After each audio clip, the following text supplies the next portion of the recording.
My name is Eleanor Hart, but everyone calls me Ellie. I'm 49 years old now, and I live in a quiet corner of Pennsylvania with my son Caleb, who turned 12 this past October. He's got my dark hair and my stubbornness, but his eyes are different. They're hazel flecked with gold, and they see things most people miss. I didn't understand how much he truly saw until this Thanksgiving, when everything I'd buried for 3 decades came clawing its way to the surface. But to understand what happened at that table, you need to understand where I came from. You need to know about the house on Marigold Lane, where I grew up thinking perfection was something you could achieve if you just smiled hard enough and never asked the wrong questions. That house looked like something out of a magazine. White columns, black shutters, a lawn so green it didn't seem real. My mother made sure of that. Vivian Hart didn't tolerate weeds in her garden or flaws in her family. My father was Pastor Richard Hart. He ran the First Presbyterian Church on Oakwood Avenue, and he ran our lives with the same iron grip he used on his sermons. Every Sunday morning we sat in the front pew, dressed like we were going to meet royalty. My mother in her pearls, my father in his perfect navy suit, my older brother Jonathan looking like he'd stepped out of a catalog for future lawyers, and me, Eleanor, the daughter who was supposed to be graceful and obedient and invisible unless called upon. Jonathan was 5 years older than me, and he was everything my parents wanted. Straight A student, varsity basketball, Yale bound. He knew how to make my father laugh, how to make my mother beam with pride. I loved him and resented him in equal measure. Then there was Lana, my cousin, who lived with us after her mother died when I was 10. Lana was beautiful in that effortless way that made other girls jealous. She and Jonathan were the same age, and they were inseparable. Sometimes I wondered if my parents wished they'd had to Jonathans instead of me. The only place I felt like I could breathe was next door, at Noah Price's house. Noah was my best friend from the time we were 6 years old. His family was nothing like mine. They laughed loud, ate dinner on paper plates sometimes, let their grass grow a little too long. Noah's mom worked double shifts as a nurse, and his dad fixed cars in their garage. My mother called them well-meaning but unrefined, which was her way of saying they weren't good enough. But Noah was good enough for me. He was the only person who knew that sometimes I cried in my room.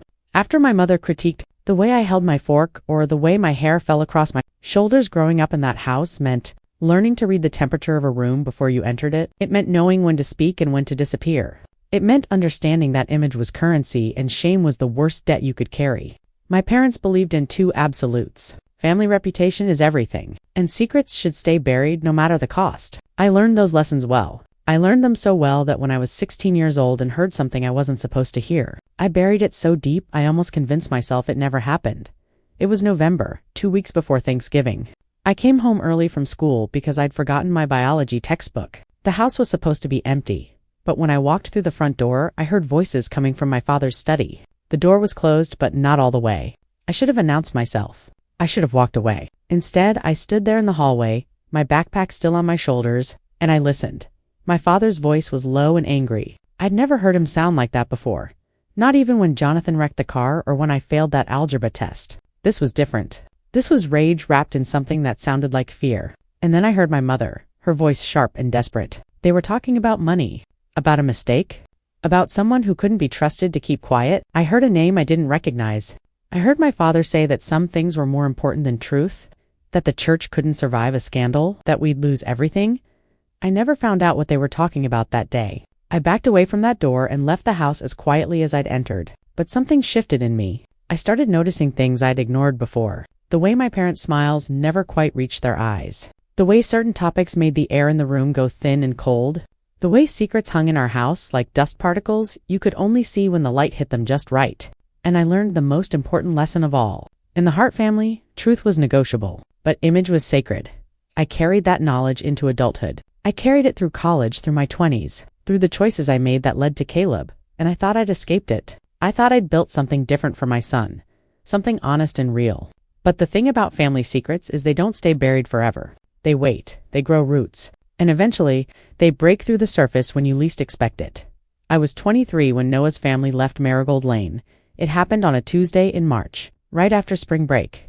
One day, Noah and I were planning to study for our biology final together, and the next day his house was empty. No moving truck, no farewell dinner, just gone.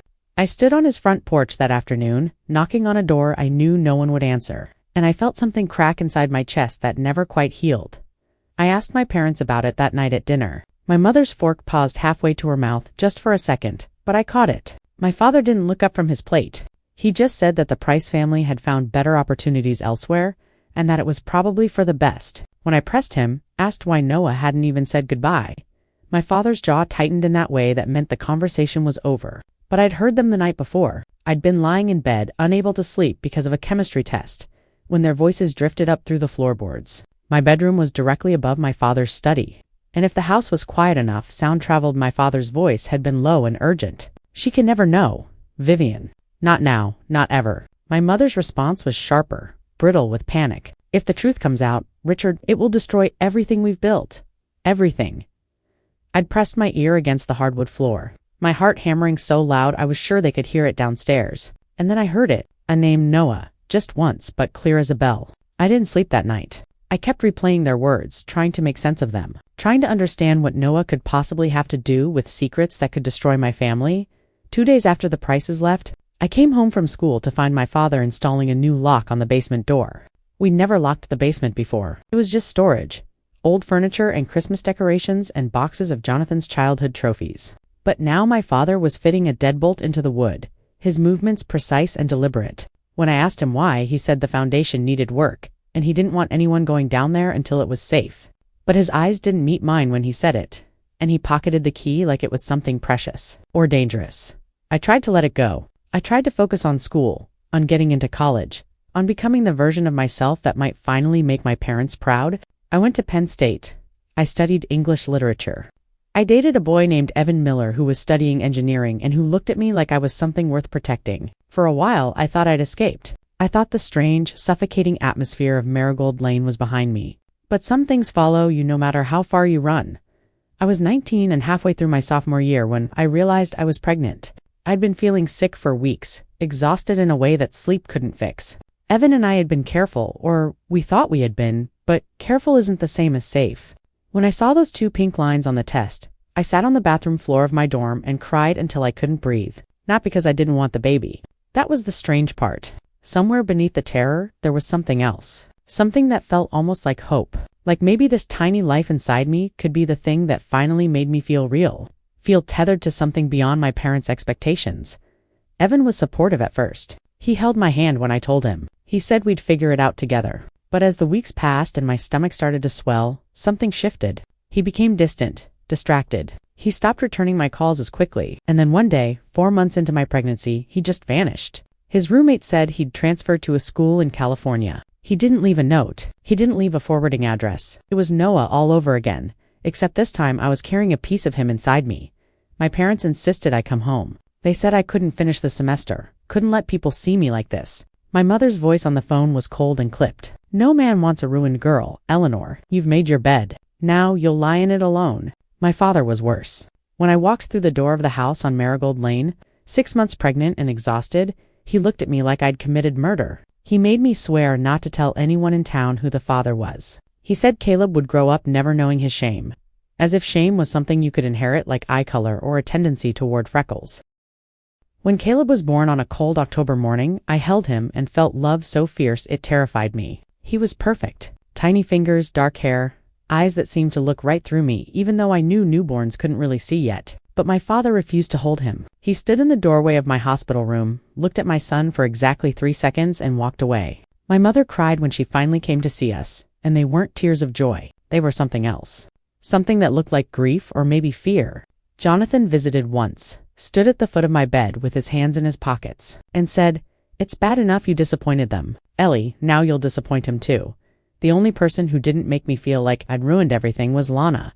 She came to the hospital with flowers and a stuffed elephant and sat beside my bed for hours, just holding Caleb and telling me I was going to be an amazing mother. She looked at me with tears in her eyes and said something I didn't understand at the time. "Ellie, that boy is going to save your life one day." I thought she was being dramatic, the way Lana sometimes was. I didn't know she was telling me the future. I moved back home with Caleb because I had nowhere else to go. My parents set me up in my old bedroom, and we existed in this strange, cold arrangement where they tolerated my son but never celebrated him. Caleb learned to walk in that house. He spoke his first word there. But my parents treated him like a ghost, something to be endured rather than embraced. And I hated them for it. I hated them, and I stayed because I had no money, no degree, no way to give Caleb anything better. When Caleb was 3 years old, I woke up one night to use the bathroom and noticed a light on downstairs. It was past midnight. I crept down the stairs thinking maybe I'd forgotten to turn something off, and I saw the basement door standing open. The door my father had locked 7 years earlier. Light spilled up from below and I heard movement. I should have gone back to bed. Instead, I walked down those basement steps as quietly as I could. My father was there, kneeling in front of an old metal trash can, feeding photographs into a small fire he'd built inside it. The flames cast shadows across his face that made him look like a stranger.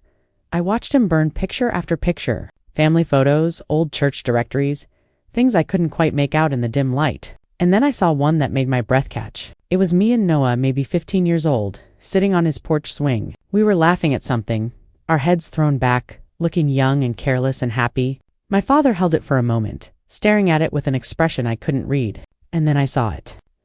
On the back of the photograph, just before he dropped it into the flames, there were words written in my mother's distinctive handwriting. Just one word, actually, mine. The photo curled and blackened and disappeared, and I backed up the stairs before my father could see me. But that word burned itself into my brain just as surely as the fire had consumed the image. Mine.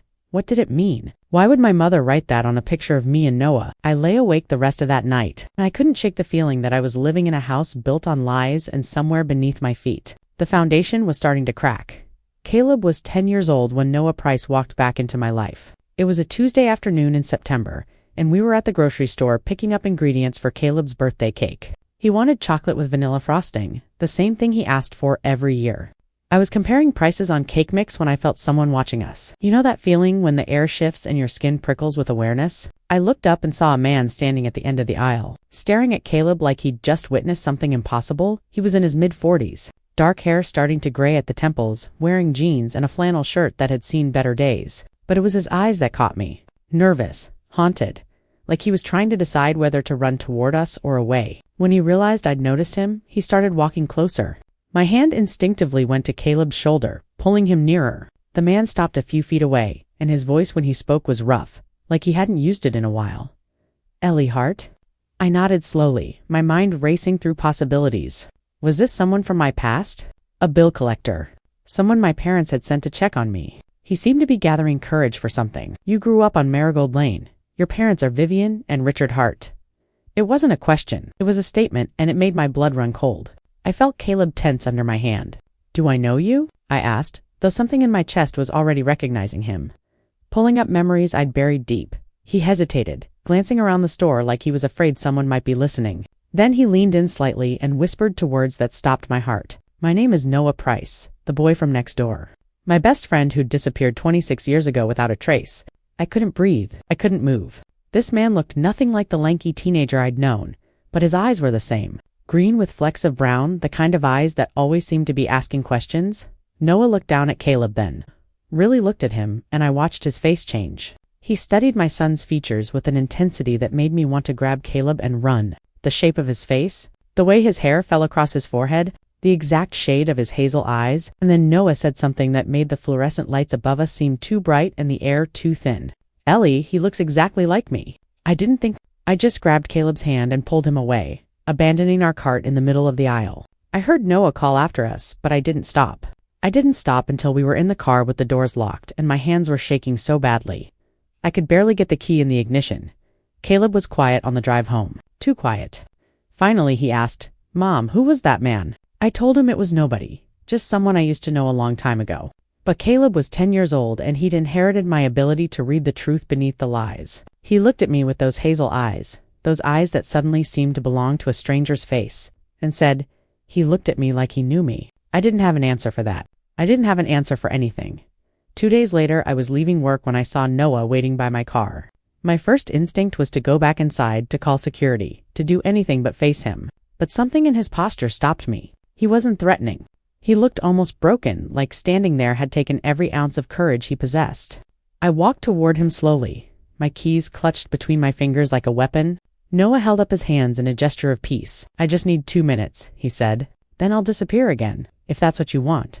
We stood in that parking lot while the sun set behind the buildings, and Noah told me he'd moved back to Pennsylvania 3 months ago. He'd been living in Oregon, working construction, trying to forget everything about his childhood. But something had pulled him back. Unfinished business, he called it. Questions that had haunted him for decades. He said my parents had paid his family to leave, a substantial amount of money, enough to start over somewhere far away. with the condition that they never contact me again and never come back. He'd been 17 years old and he'd had no choice in the matter. His parents never told him why. They just packed up in the middle of the night and drove away, like Marigold Lane was on fire. Then Noah reached into his jacket and pulled out a sealed envelope.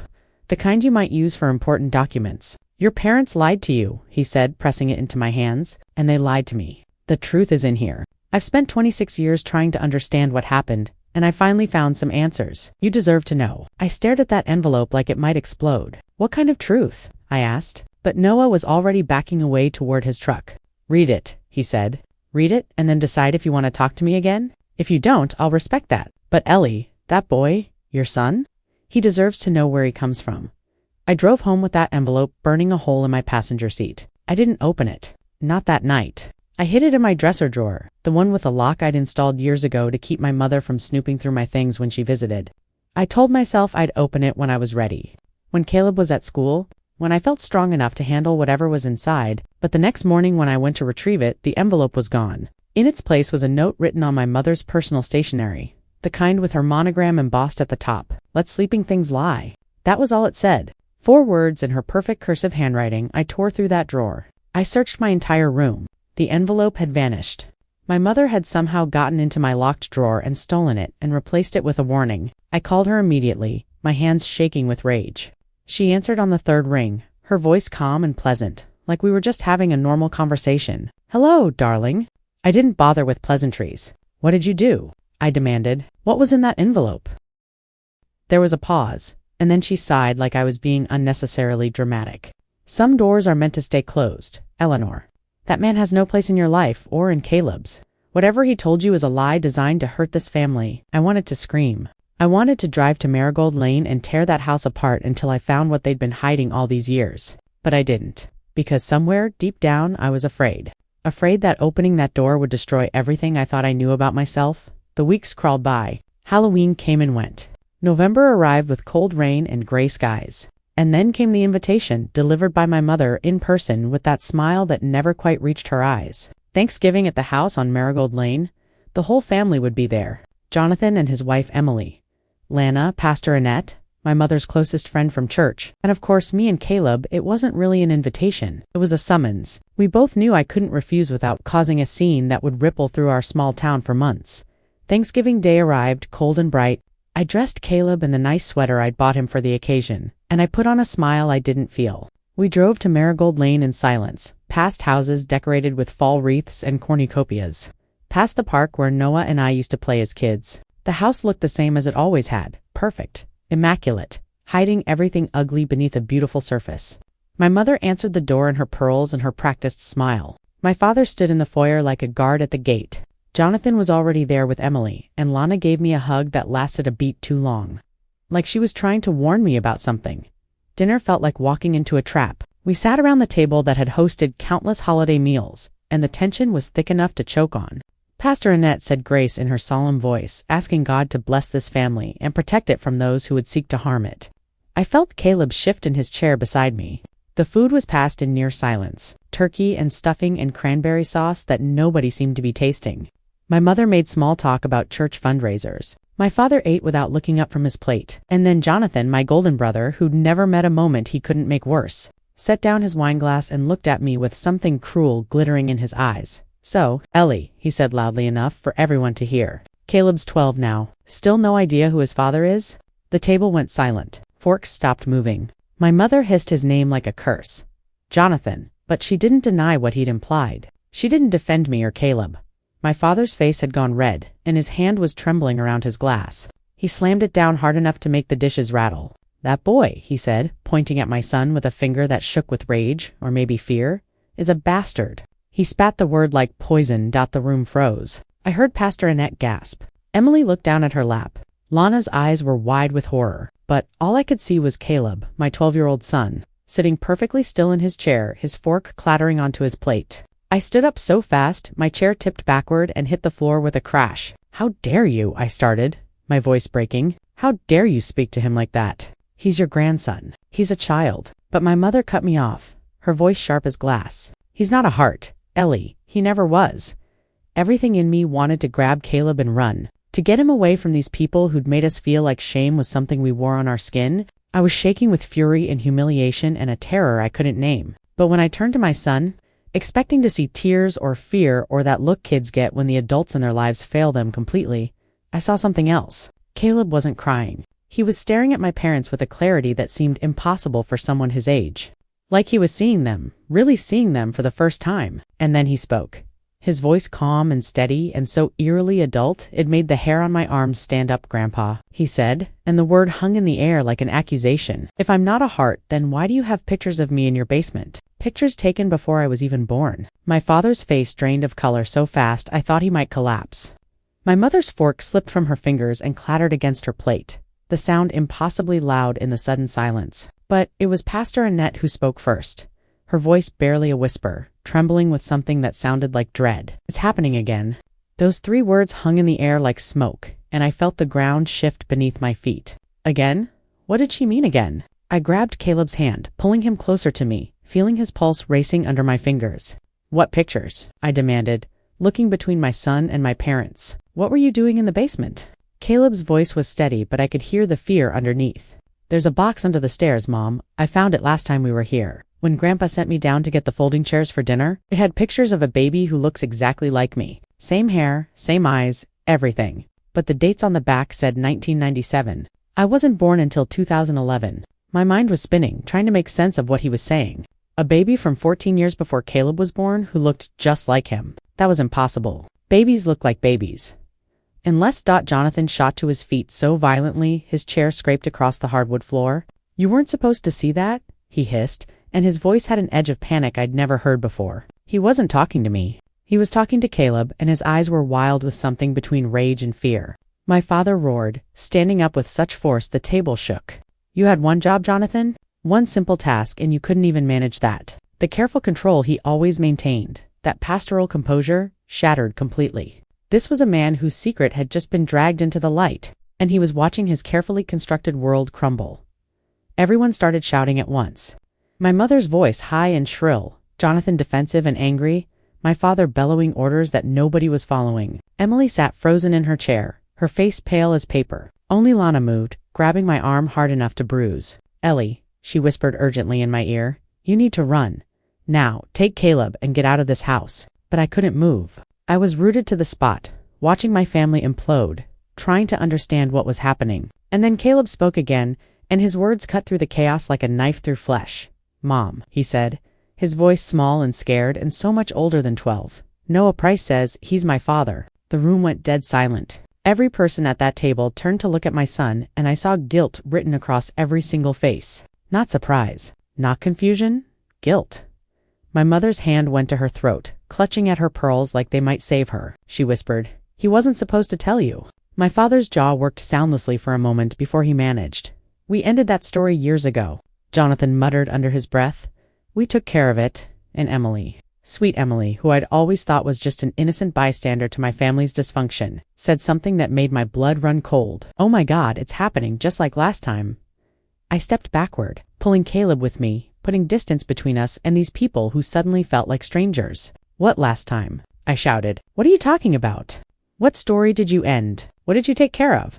The questions poured out of me, years of confusion and buried suspicions finally breaking through. Lana was still gripping my arm, and now she stepped between me and the rest of the family, her face twisted with anguish. "Ellie," she said, her voice breaking, "their first attempt, before you were born, before Noah, it wasn't just about keeping up appearances. It was never just about reputation." I was shaking my head, refusing to understand what she was trying to tell me. "What attempt?" I yelled. "Lana, what are you talking about?" But it was my father who answered, his voice suddenly hollow and defeated. He sank back into his chair like all the fight had gone out of him, and when he looked up at me, I barely recognized him. "Project Marigold," he said, and those 2 words fell into the room like stones into still water, sending ripples of horror outward. Pastor Annette made a sound like a wounded animal. My mother buried her face in her hands. Jonathan's wife stood up and walked out of the room without a word. I stared at my father. This man who'd raised me, who'd preached about truth and righteousness every Sunday for 40 years. What is Project Marigold? The words felt strange in my mouth, like speaking a foreign language. But before anyone could answer, Caleb whispered something that made every hair on my body stand on end. "Mom, I think they experimented on us." His voice was so quiet I almost didn't hear it. But everyone else did. My mother sobbed. My father closed his eyes, and I knew, with terrible certainty, that my 12-year-old son had just named the unnameable thing that had been lurking in the shadows of this family for my entire life. It took hours to get the full story. Hours of screaming and threats and me blocking the door and telling them that if they didn't explain everything right now, I would call the police, the news, everyone I could think of. Hours of watching my parents age before my eyes as the weight of their secrets finally became too heavy to carry. Pastor Annette tried to leave twice, and both times I physically stopped her. "You were part of this?" I said. "You're going to stay, and you're going to tell me what you did." Lana held Caleb in the living room, away from the worst of it. While the truth finally spilled out in that dining room on Marigold Lane, 33 years ago, my father and a group of people from the church had partnered with a private medical research group. It was small, off the books, funded by wealthy families who wanted something science could supposedly give them. Perfect lineage continuity, they called it. Children without immoral influence. Children who could be guided, shaped, made into exactly what their parents wanted them to be. Children tied to specific bloodlines through methods they described in clinical terms that made my stomach turn. They wanted control. They wanted predictability. They wanted to play God and create perfect, obedient offspring who would never disappoint or rebel or choose paths their parents hadn't approved. Noah's family had been involved. Not willingly, my father admitted, at least not Noah's mother. She'd thought she was participating in a fertility study, a way to help families who couldn't conceive naturally. She had no idea what they were really doing until it was too late. By then, she'd already provided what they needed. Genetic material, information, access. When she found out the truth, she'd threatened to expose everything. That's why my parents paid them to leave. Not just to keep Noah away from me, but to keep his mother quiet about what she knew and me.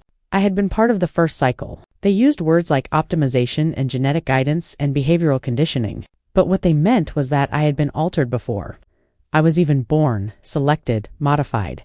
My mother sobbed as she confessed that they'd chosen specific traits, suppressed others, tried to create the perfect pastor's daughter. "It didn't work the way they wanted," she whispered. "You were too independent.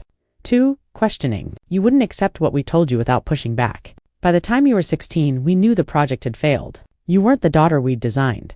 I felt like I was drowning, like the floor had opened up and I was falling through darkness. Everything I'd ever known about myself was a lie. My personality, my traits, the very building blocks of who I was had been chosen by people in a lab before I'd taken my first breath. And Caleb.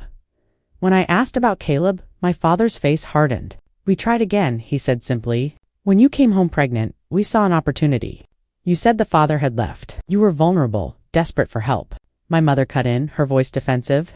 "We took samples when you were in the hospital after Caleb was born. We thought we could correct the mistakes we'd made with you, create a child who would be everything the Hart family needed." But Caleb wasn't abandoned by his father.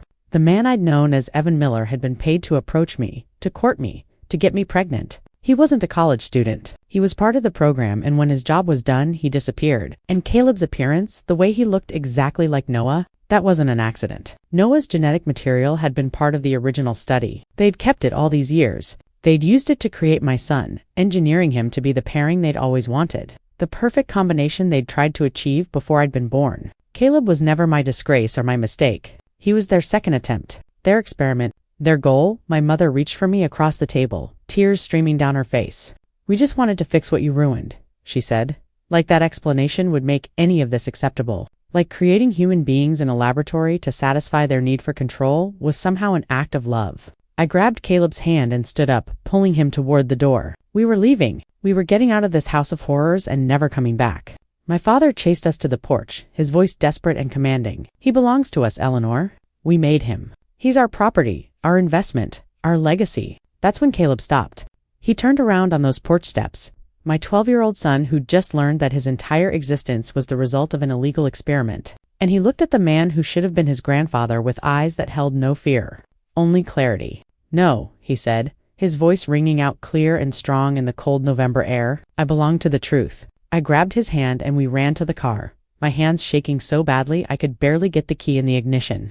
Behind us, I could hear my father shouting, my mother crying, voices raised in argument. But I didn't look back. I drove away from Marigold Lane and I swore we would never return. That was 3 weeks ago. We've been staying with a friend in Philadelphia while I figure out what to do next. Caleb has been quiet, processing everything, asking questions I don't always have answers to.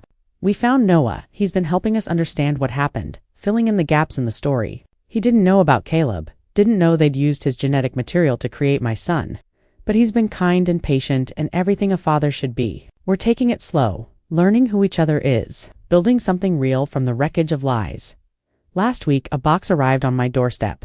Plain brown cardboard, no return address, postmarked from somewhere in Pennsylvania. I almost threw it away, afraid it was another threat from my parents or worse. But something made me open it. Inside, wrapped in tissue paper, was a single photograph. It was me and Noah as teenagers, sitting on his porch, swing, laughing at something long forgotten. The same photo my father had burned in the basement years ago. Except this one wasn't damaged. It was pristine, like it had been kept safe all this time. I turned it over with trembling hands, and written on the back in Noah's handwriting were words that made my blood run cold. There's more you don't know. Protect him. They're not done.